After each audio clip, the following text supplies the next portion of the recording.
ধর্ম সংস্থাপক প্রভু ধর্ম সনাতন, জননীরে হস্ত নাহি তোলেন কখন। এতাদৃশ ক্রোধ আরো আছেন বেঞ্জিয়া, তথাপিও জননীরে না মারিলা গিয়া।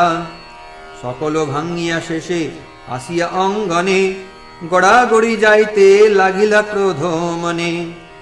শ্রী কনক অঙ্গ হইলা বালুকা বেষ্টিত, সেই হইল মহাশোভা অকথ্য চরিত। কতক্ষণে মহাপ্রভু গড়াগড়ি দিয়া, স্থির হই রইলেন শয়ন করিয়া। সেই মাত্রেই দৃষ্টি কইলা যোগনিদ্রা প্রতি, পৃথিবীতে শুইয়াছে বৈকুণ্ঠের পতি। অনন্তের শ্রী বিগ্রহে যাহার শয়ন, লক্ষ্মী যার পাদপদ্ম সেবে অনুক্ষণ। চারি বেদে যে প্রভুরে করে অন্বেষণে, সে প্রভু যায় নিদ্রা শচীর অঙ্গনে। অনন্ত ব্রহ্মাণ্ড যার লোমকূপে ভাসে, সৃষ্টি স্থিতি প্রলয় করে যার দাসে। ব্রহ্মা শিব আদিমত্ত যার গুণধ্যানে, হেন প্রভু নিদ্রা যান শচীর অঙ্গনে। এই মত মহাপ্রভু সানুভব রসে, নিদ্রা যায় দেখি সর্বদেবে কান্দে হাসে।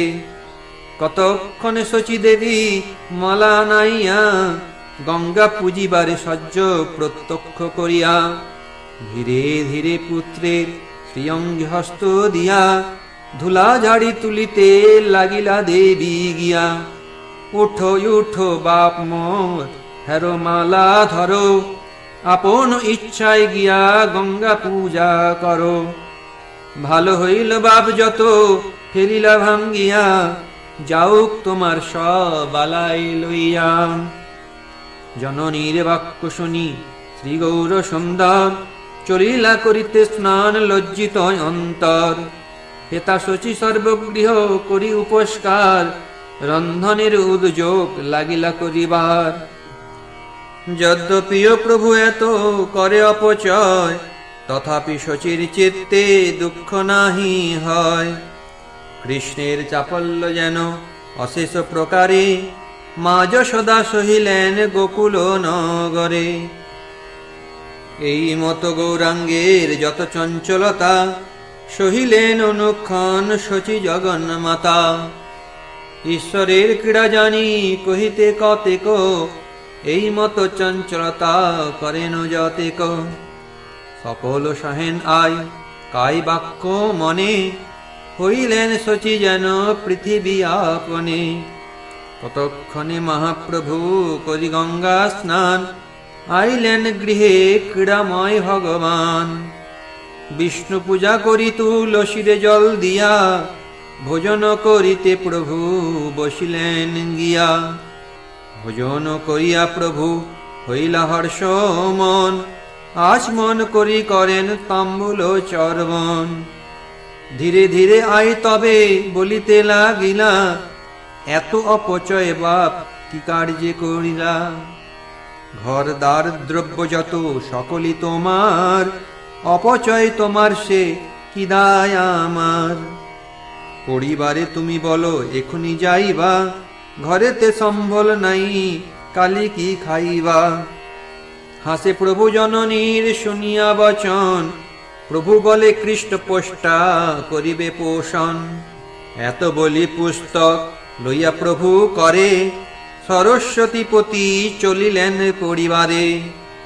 কতক্ষণ বিদ্যারস করি কুতূহলে, জাহ্নবীর কুলে আইলেন সন্ধ্যাকালে।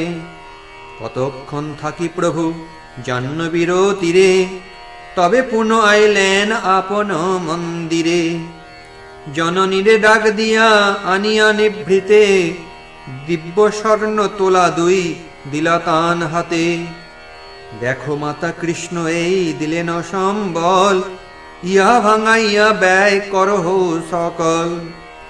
এত বলি মহাপ্রভু চলিলা শয়নে, পরম বিস্মিত হই আই মনে গণে।